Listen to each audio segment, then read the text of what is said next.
So I was doing a mock interview for a friend who has interviews coming up, and we started talking about building intuition about problem solving. And that kind of gave me an idea about this video. What if you want to learn how to build up intuition for problem solving? How can you go about solving or dealing with problems that you've never seen before? So today I'm going to help you with that. I'll give you 3 tricks that you can use to build up your intuition about problem solving. So you can either use these techniques as a generic strategy to solve problems, or it can also help you get unstuck if you don't know how to proceed further. So what I'm going to do today is go through 3 problems, one easy, one medium, and one hard. And we'll cover each of these strategies while solving those problems. You may have seen these problems already, or you may know the solution to them, but that's not the point. The point is to see and try to understand how you'd approach these problems and solve them when you don't know the solutions, right? Because that's how you truly get better at problem solving. If you just know the solution and you've memorized it, that's not going to help you, because you can't infinitely memorize all solutions, right? Like, the idea is to have enough patterns and strategies in your tool set that you can mix and match them to solve any problem. And these are just 3 of the most common ones that I find myself using all the time, so I thought I'd share with you guys. So without further ado, let's get started. As you can see, the video is kind of long.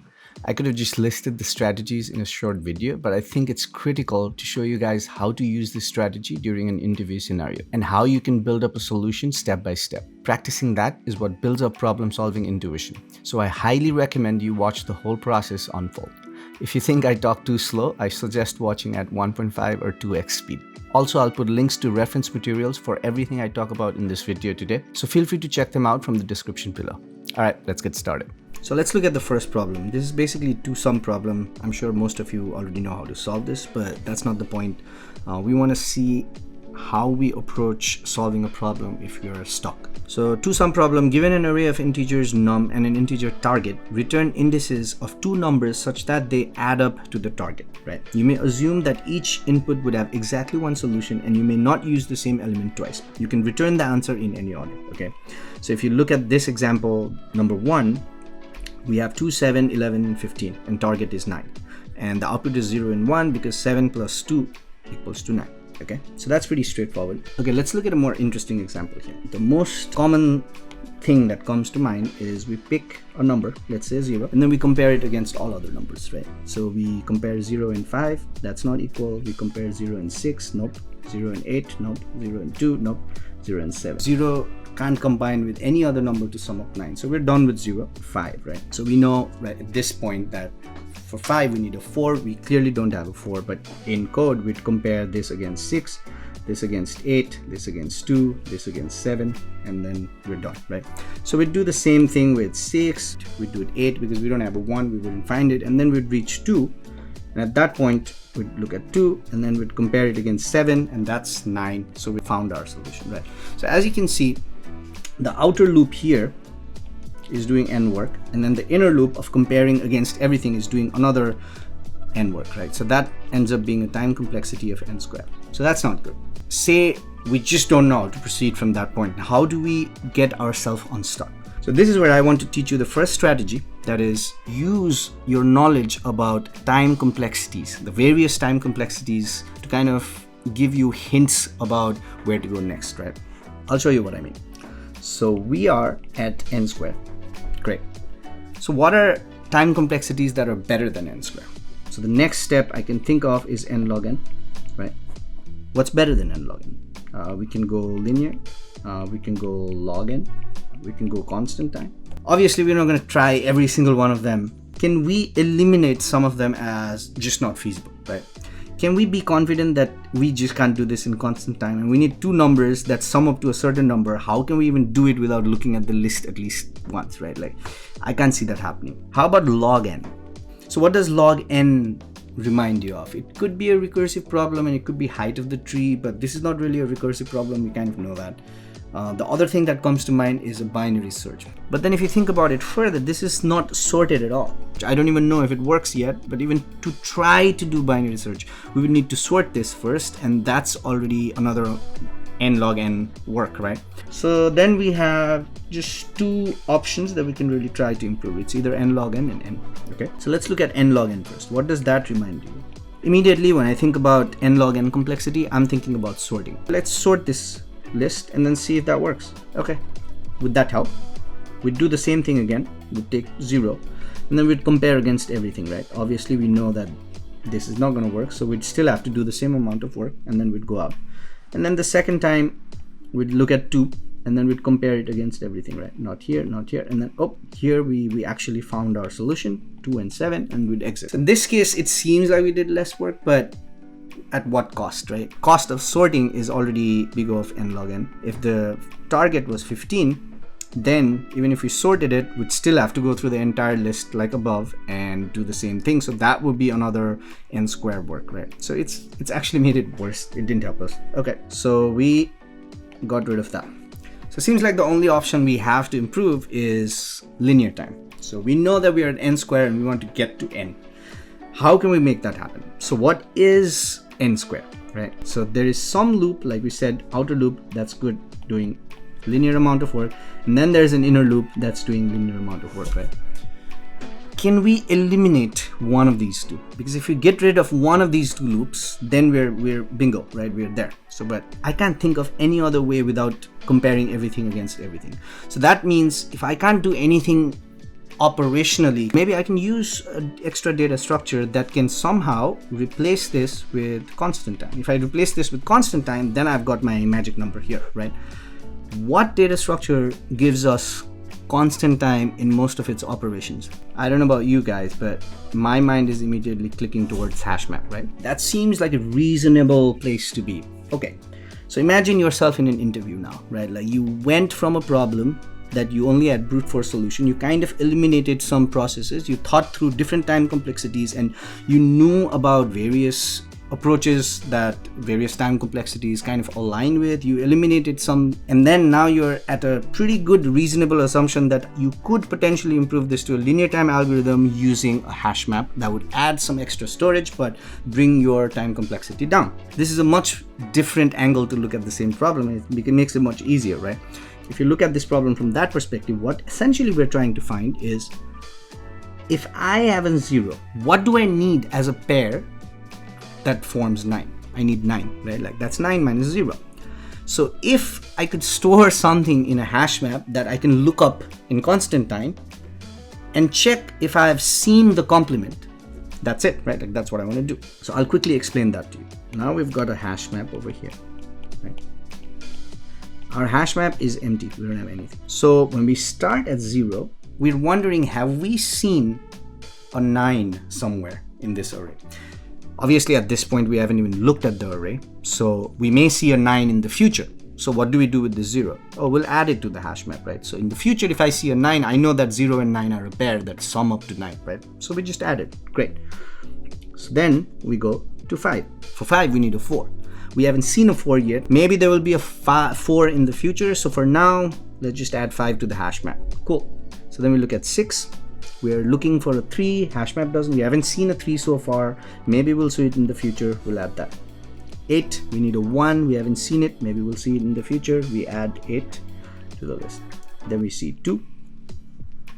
We need a 7. We haven't seen it. Maybe we'll see it in the future. We add that.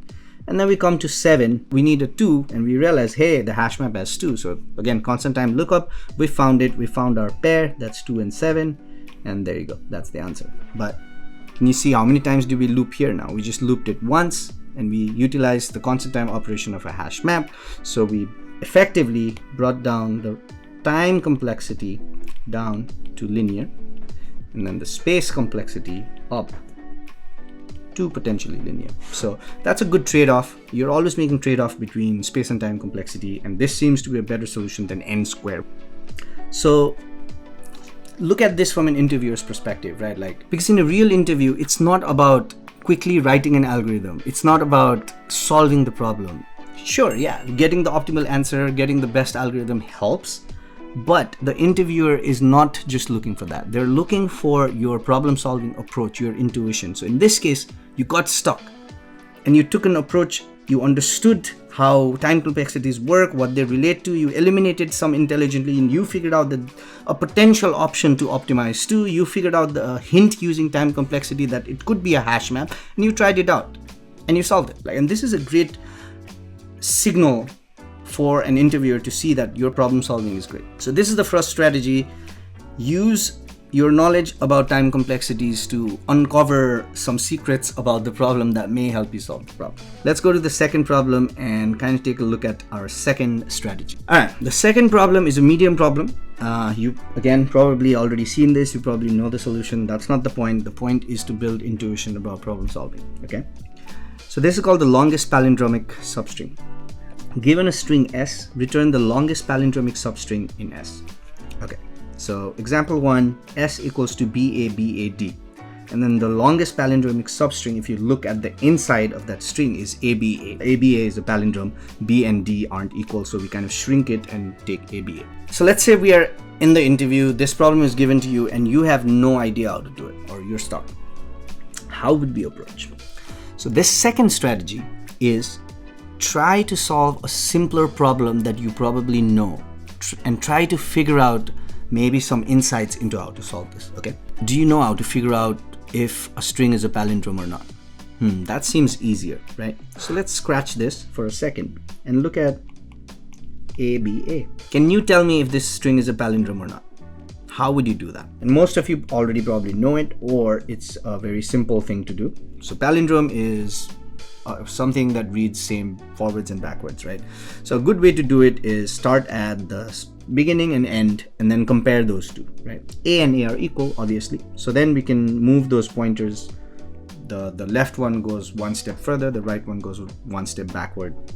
And then B is obviously equal to B, so that would be equal. So at some point these guys are going to cross over, and then we're done, right? Like, so this is, yes, this is a palindrome. How can we use that information and translate that over to this guy? Let's try the same strategy. What happens?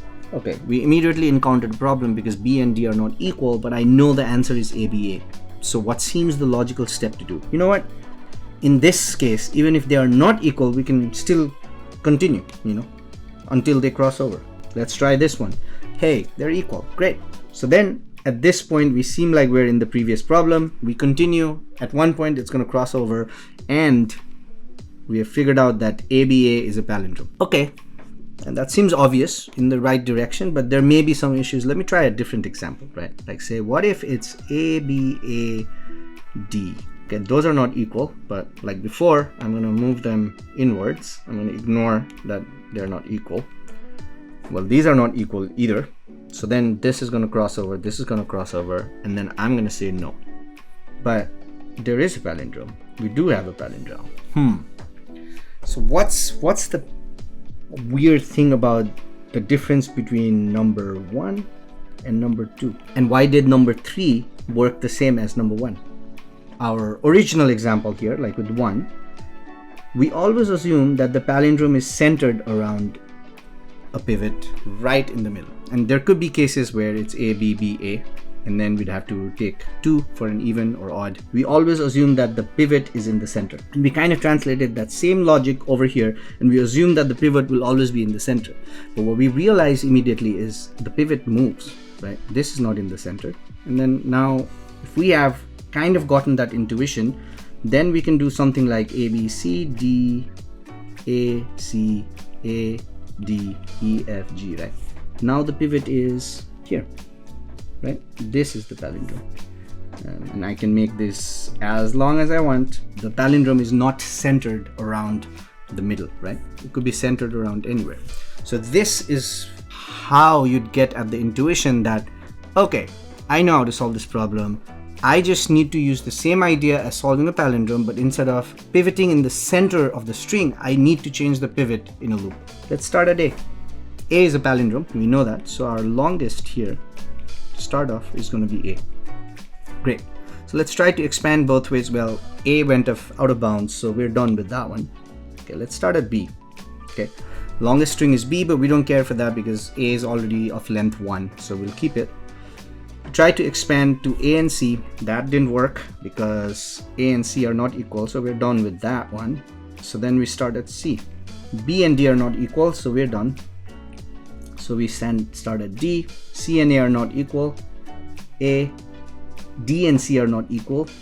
And then C, A and A are equal. Great. My longest palindrome is ACA. Great. But I can continue. I can go to D and D. Oh, my longest palindrome now is DACAD. Great. I can try to expand further, but now I'm done. Okay. So then C was good. Now I go to A. Try the same thing. Keep moving, keep moving, keep moving. And when I eventually go out of bounds, I've found my longest palindrome, right? So I hope you kind of got this, and this one isn't about time complexities or something like that. It's more about how do you even find the solution, right? But then now you can take the same problem now that you've solved it and use the time complexity strategy to see, hey, can you improve? But this example was more on how to solve a simpler problem and build towards a harder problem, right? Like in this case, we figured out the biggest aha moment in this problem is that the pivot for a palindrome on this question is not centered at the middle.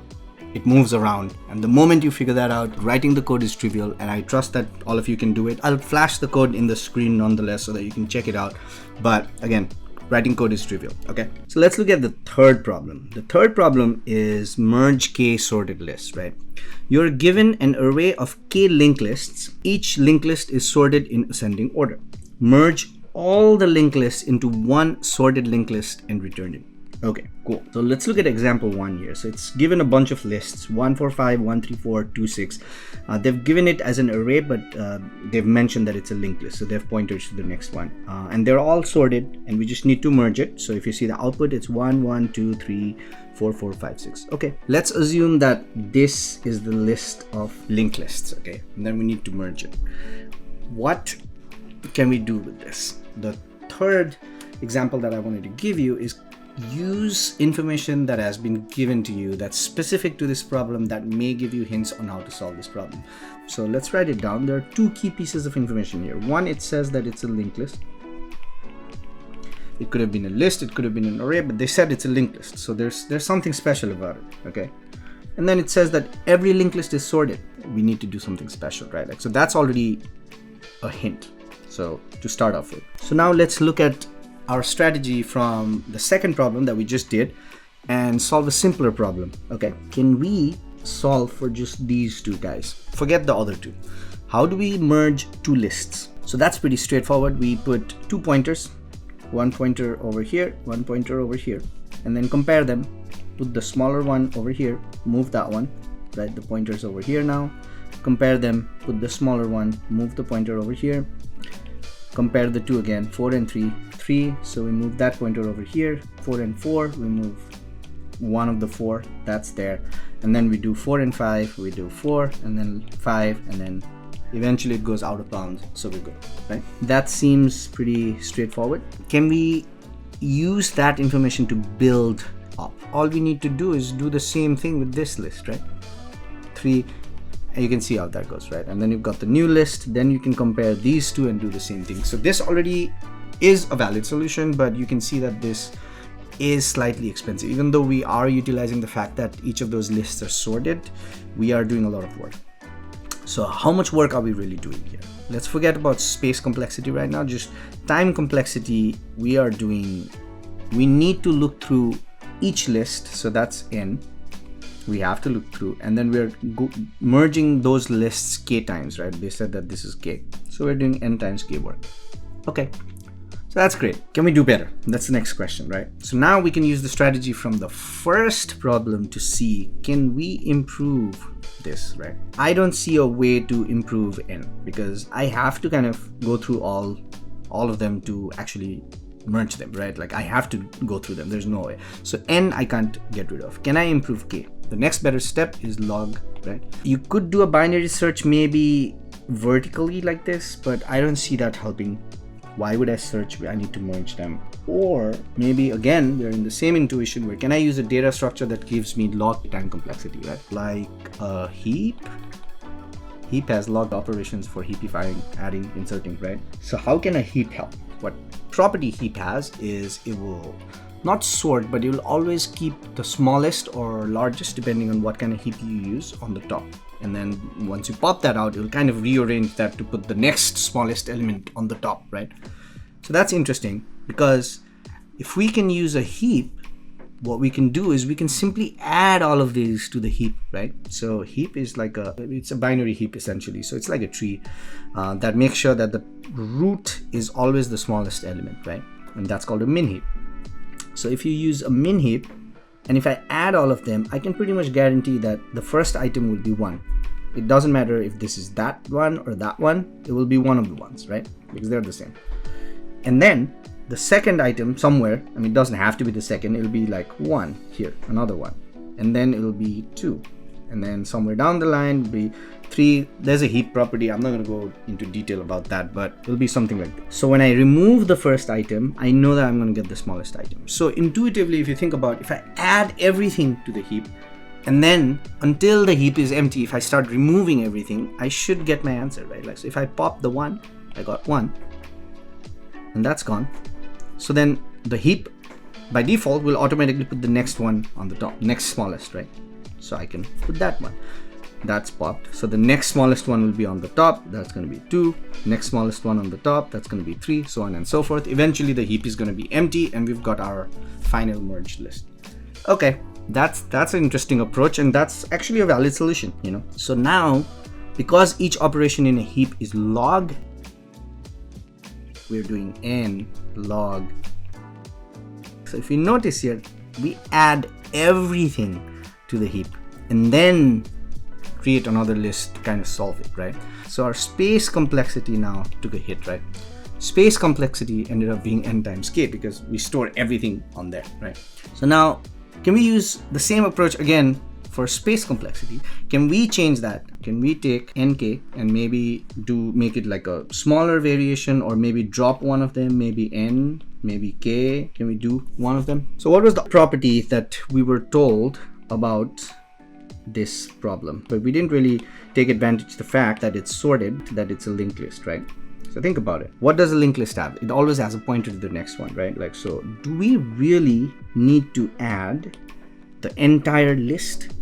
What happens if we just add the first items of each list? So we go through the k and we add the first item, right? So now the heap would look something like, let me rearrange it and make it look slightly different so I can write it easier, but that's not how a heap is. Just to illustrate it better, I'm going to write it like that. What this essentially means is, even though 1 is the number that's stored, it actually has pointers to everything else, right? Like, this is sort of like, so now we've just added k items to the heap.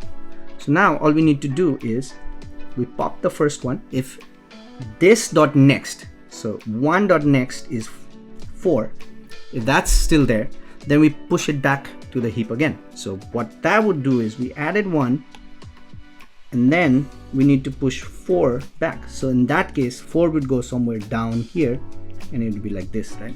Because heap automatically arranges it, right? That's great. So now we pop the next item, which is this one. So we add 1. 1 dot next is not null, so 1 got removed, but we need to add 3 back. So what that makes it is this guy went up, 3 and 4 went here. Great. So we pop it again. So 2 comes back.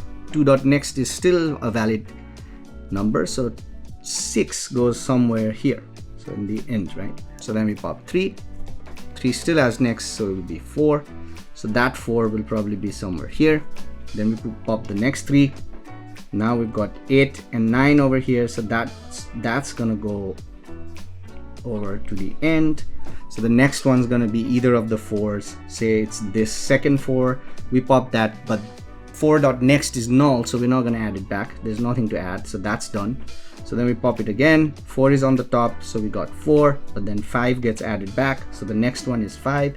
So as you can see how that works, right? Immediately we're going to get rid of all of this, and then the heap will be empty, and then we're done. So now we're doing n log k. We have also improved the space complexity over to big O of k, right? We only need k items at a time. So hopefully this is a much harder problem, and it's okay if you didn't understand the actual algorithm of this problem, but my goal was to show you how you could use this problem uses all three strategies, right?